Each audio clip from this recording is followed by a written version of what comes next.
अब आपके सवालात शामिल करेंगे जो उर्दू का कदीम गहवारा है लखनऊ, वहाँ से अमित जी जो रेगुलर हमारा शो देखते हैं और इससे पहले भी उन्होंने बहुत से सवाल भेजे, उनमें से एक सवाल जिसको चुना गया है वो शामिल करते हैं। जिस तरह इजराइल हर इस्लामिक मुल्क पर अटैक कर रहा है, आने वाले वक्त में आपको लगता है कि इजराइल हिंदुस्तान के साथ मिलकर पाकिस्तान पर एक अटैक कर सकता है? जी, अर्जी है कि भाई साहब, अभी हाल ही में जो अटैक हुई है वो उससे इंडिया ने जो अटैक किया पाकिस्तान पे, उसमें इसराइल का बहुत बड़ी सपोर्ट था। और हम कुछ अरसे से बता रहे हैं कि इसराइलीज इंडिया में आके बैठे हुए हैं, कश्मीर के अंदर बेस बनाया हुआ है। अब आई बात क्यों कि इंडिया वो कह रहे हैं ना कि ऑपरेशन संदूर जो है वो अभी जारी है, वो खत्म नहीं हुआ। तो मतलब ये है कि इंडिया कह रहा है या नरेंद्र मोदी साहब कह रहे हैं कि अब फिर से अटैक करेंगे। तो अब अगर तो आपका ये मतलब है कि क्या इसराइल खुद आके अटैक करेगा, वो तो नहीं इसराइल करेगा, मगर इंडिया के जरिए इसराइल बिल्कुल पहले भी किया और आगे अगर कभी होगी ऐसी सिचुएशन तो ये मिलके करेंगे जो कुछ करेंगे। मगर याद रहे कि काफी अरसा पहले, तो 15 साल पहले नेतन्याहू से किसी ने को पूछा था तो उन्होंने कहा था दो ही हमारे दुश्मन है, जिसमें उन्होंने पाकिस्तान का नाम लिया था, because Pakistan as an atomic weapon and Pakistan is a Muslim country और इस्लामिक कंट्री। तो वो तो उनके टारगेट में तो पाकिस्तान है, मगर फर्क ये है, अनलाइक ईरान, पाकिस्तान अपने आप को बेहतर तरीके से डिफेंड कर सकता है। और अब पाकिस्तान जिस किस्म की मिसाइल डेवलपमेंट्स हो रही हैं, Pakistan can also reach Israel.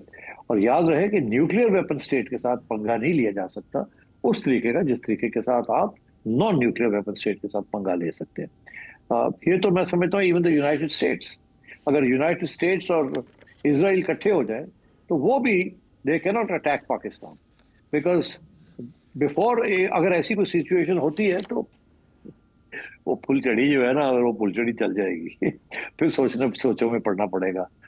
तो ये इसलिए आई थिंक और पाकिस्तान का इंटरेस्ट भी नहीं है to get into these quarrels and squabbles. There nuclear weapon is for defence. तो अगर कोई अटैक करेगा तो then it will be off the shelf. तो मेरा ख्याल है these considerations will have to weigh in. यानी अमित जी आपको समझ आ रही होगी कि इसराइल के लिए वहाँ जिन ममालिक को वो टारगेट कर रहा है वो आसान है, लेकिन पाकिस्तान उस तरह से तरने वाला साबित नहीं हो सकता और इसीलिए मसल टेस्टिंग कर ली गई मई के महीने में। ये है फ़र्क मारूजी हालात में मुख्तलिफ ममालिक के। इसके अलावा समी अमेरिका से आपने एक सवाल भेजा वीडियो के ज़रिए, जमील खानज़ादा करा, यारमन वकार पेशावर से, सकलैन जाफरी ऑस्ट्रेलिया से, यासिर अली जद्दा से आपके सवालात का बहुत शुक्रिया। इस और एक अरसे से हम कोशिश कर रहे थे कि हम जो सैलाब मुतासरीन की इमदाद के सिलसिले में हुकूमत की काविशें उनको प्रोग्राम का हिस्सा बनाएं, तो आज हम इस पर बात करने जा रहे हैं। Army chief field marshal Syed Asim Munir ने भी विज़िट किया है कसूर सेक्टर, जलालपुर, पीरवाला, मुल्तान के जो रिलीफ कैंप्स कायम थे उनका विज़िट किया और वहाँ पर उन्होंने एक बहुत अहम बात की कि हर साल रियासत इस तरह के नुकसानात की मुतहम्मिल नहीं हो सकती। दूसरी तरफ एहसन इकबाल साहब का भी एक बयान मीडिया पे चल रहा है कि पाकिस्तान इस तरह के सैलाब के बाद 30 साल पीछे चल रहा है। जो माहिरीन है वो इससे इत्तफाक नहीं करते सेठी साहब, लेकिन जो नुकसानात का अंदाज़ा है इस बार वो उसके लिए बाकायदा पाक फ़ौज की खिदमात पंजाब हुकूमत ने हासिल कर ली हैं, इतना ज़्यादा तखमीना है। मीनवाइल बरतानिया ने भी पाकिस्तान के लिए 30 लाख पाउंड इमदाद का ऐलान किया है और बिलावल ये कह रहे हैं कि आलमी इमदाद की अपील में ताख़ीर नाकाबिले कबूल है। IMF से भी इस सिलसिले में रब्ता किया जाएगा। अभी तक मुकम्मल तौर पर हम नहीं समझ रहे कि जो सरगर्मियाँ हैं वो उस नुकसान के मुकाबिल काफ़ी हैं। मैं आपसे ये जानना चाहूँगी कि जो भी अंदाज़े हैं सैलाब के, उससे निमटने की सलाहियत तो अपनी जगह के क्लाइमेट से भी पाकिस्तान मुतासर हुआ है, लेकिन एफ़र्ट्स जो की गई हुक्काम की जानिब से, आपको वो लगी कि आप उससे सेटिस्फाइड है, मुतमईन है? नहीं, मुतमईन तो कोई भी नहीं है।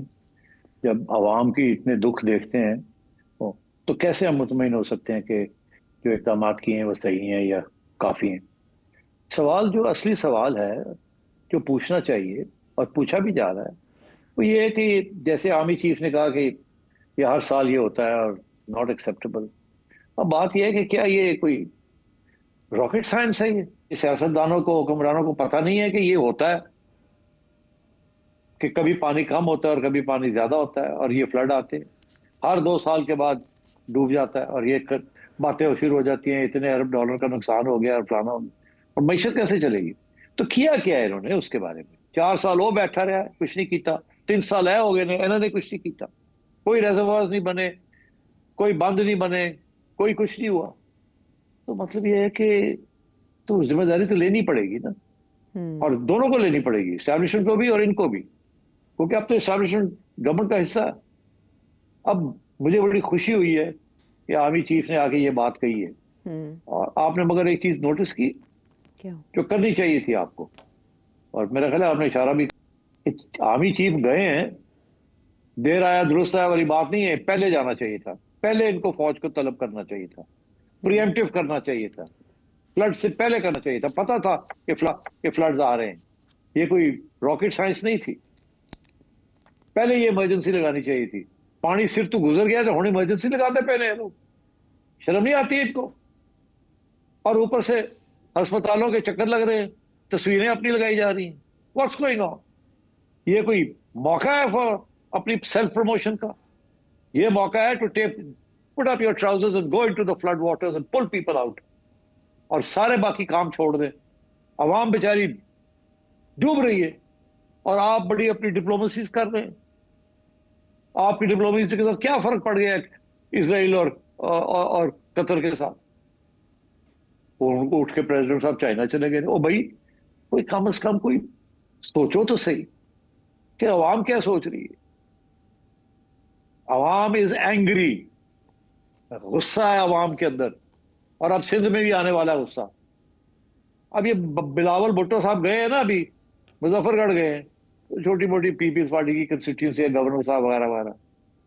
सवाए पीपल्स पार्टी के लोग, क्या एडमिनिस्ट्रेशन ने इनकी कोई हेल्प की है?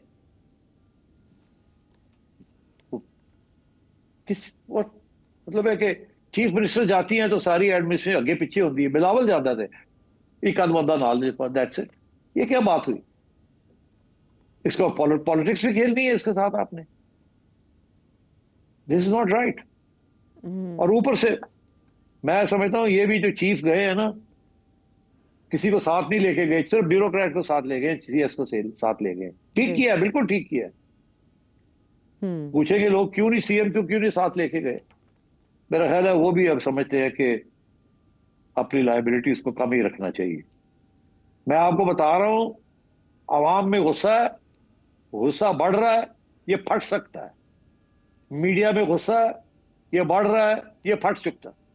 मैंने काफी अरसे से चुप रहा हूं, मैं देख रहा हूं ये हो क्या रहा है। तो इनको समझ आनी चाहिए सियासतदानों को कि ये this is no time for corruption, this is no time for junkets, this is no time to visit, this is time to be with the people. वो कहते हैं जी खुशियां गमों में शामिल होना चाहिए, तो कितने शामिल है?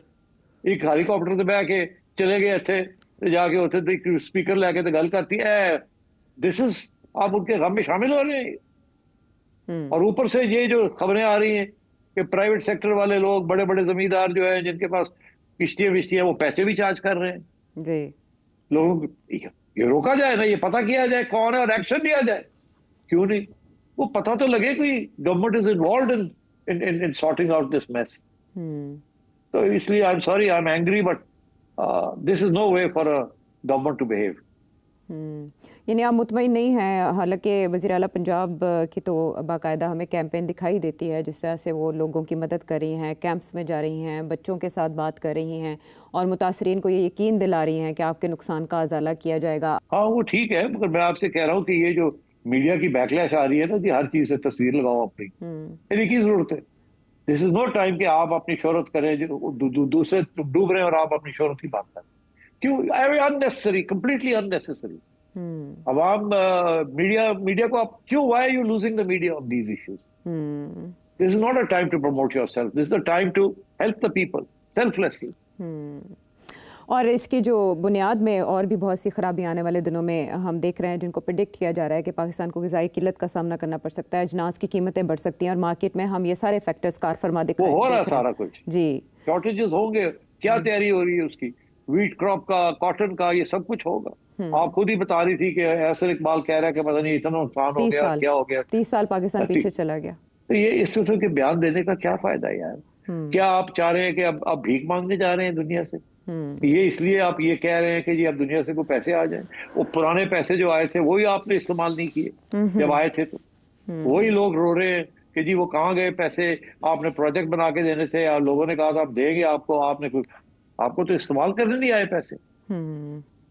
तो ये इस किस्म की इश्यूज हैं। आई थिंक कुछ अपने गरिमाम ने देखे ये हो क्या रहा है। हाँ, और वजीर ठीक है, खजाना जी चीफ मिनिस्टर भाग रही है, दौड़ रही है, सारा कुछ, बट आई थिंक ऑप्टिक्स ठीक नहीं है।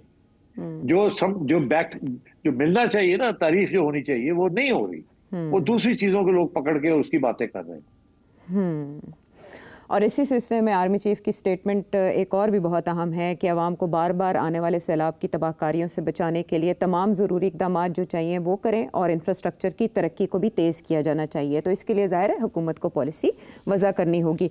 मीनवाइल 2022 में जो सैलाब आया उसके सिलसिले में वज़ीर ख़जाना औरंगज़ेब कह चुके हैं कि कोई फ्रेमवर्क ही नहीं दिया गया कि आप बहाली के काम कैसे करेंगे या आने वाले सैलाबों के तदारुक के लिए या नुकसान से बचने के लिए आपके पास प्लान क्या है। तो ये है अलमिया जिस पे ज़ाहिर सवाल उठ रहे हैं और इस पर सेठी साहब इसीलिए बरहम हैं कि सैलाब में हुकूमती इक़दामात कहाँ हैं जो इससे पहले आफात आई उनसे निमटने के लिए कहीं किए गए।